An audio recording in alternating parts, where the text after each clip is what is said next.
She's getting blessed.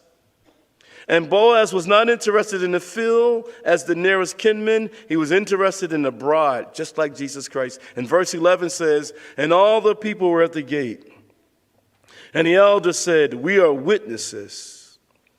And then they said, the Lord make the woman who is coming to your house like Rachel and Leah. Now, between the two of them, they had 9 kids. Remember, Rachel had Joseph and Benjamin, not to mention Bilhah and Zilpah, but they, out of their own bodies. Rachel had Joseph and Benjamin, and Leah had, Reuben, Simeon, Levi, Judah, Issachar, Zebulun, and she had a daughter, Dinah. So they had 9. And so I don't know if Boaz wanted that many kids, 9 kids. So the Lord make the women who is coming to your house like Rachel and Leah to build the two who built the house of Israel.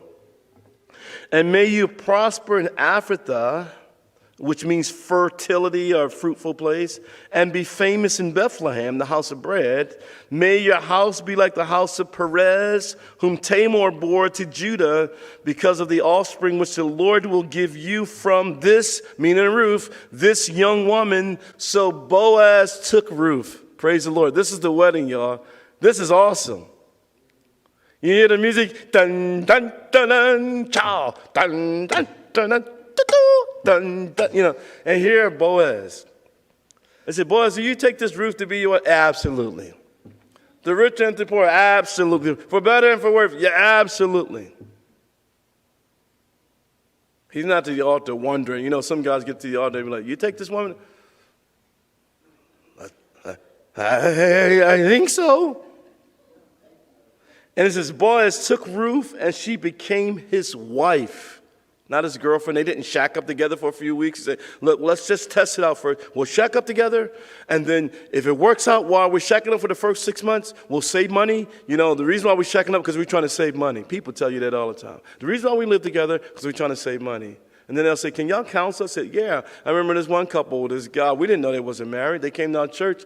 They brought like 20 people to church every Wednesday night. It was like a gang of them, like nomad people, And they came one week and they said, can y'all help move us? I said, well, move you where? He said, we moving out of the place we stay. We didn't know nothing about them because we thought they was automatically married. And he said that, can you move us? And I said, yeah, we can move y'all. Where y'all moving to? He said, he said, first, my old lady. I said, what you mean old lady? I said, isn't that your wife? He said, no, that ain't my wife. That's my old lady. I said, yeah, we can move y'all. And we're going to move you one place and move her another. And they never came back.